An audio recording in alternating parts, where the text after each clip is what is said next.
So you guys having fun? Good, good to hear. So let's do this. So what I want to do is I want to create a link here, but before we do that, we need to create a route.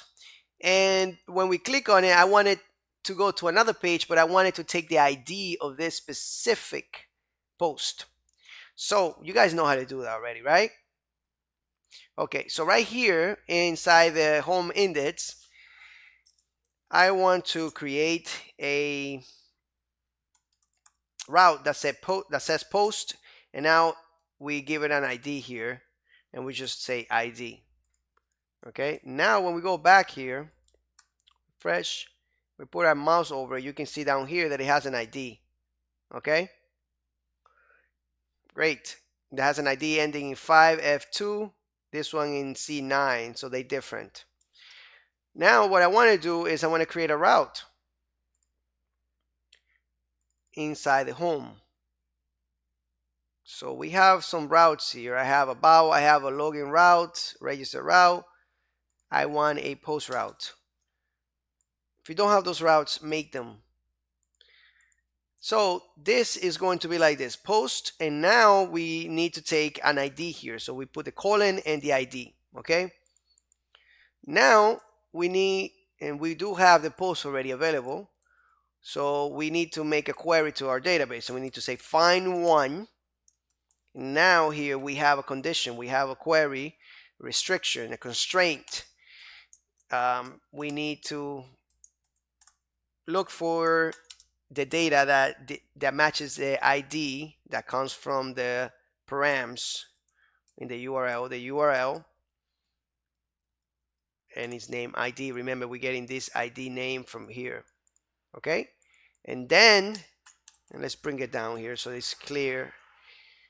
Then we get a post back.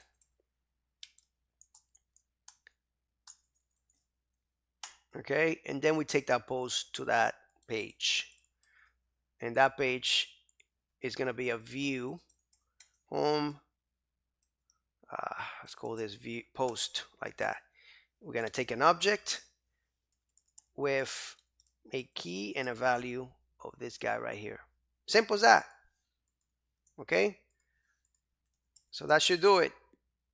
That looks pretty clean there. We don't have that view yet, so why don't we do that in the next lecture? I want you guys to create a view, and I'm going to give you a tip to where those files are included in the blog home. Let me see. In the blog home folder, that's where you will find actually the blog post. I have it in, I send it to you. If you don't have it in this lecture, it should be in the beginning lectures, okay?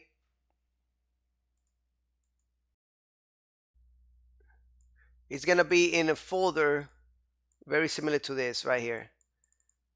Okay, this is what you're copying, this index here. You have a CSS as well that you need to make sure that it works, is in the that is created in the public folder.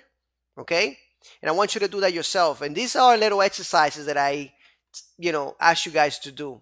It's just like taking quizzes in a way, okay, because I want to see how much you're learning, and I'm not seeing it myself, but you be the judge of that. But this helps you learn this stuff well. So this is my type of quiz for this course. I don't give a lot of quizzes in this course, but this is the little challenges there that will make you grow and learn, okay? So go to that blog post single folder, copy that, make it into a view. Make sure that you copy the CSS, and make sure that that file has that we already have Bootstrap in our home layout, so you don't have to worry about that, but make sure that you have this new blog post CSS there in the public directory. We're going to do that in the next lecture, guys, but I want you guys to do it, so please do it and post it in the discussion if you did it. I would love to hear you guys say it and see who's doing it. Thank you so much, and I'll see you then. Bye-bye.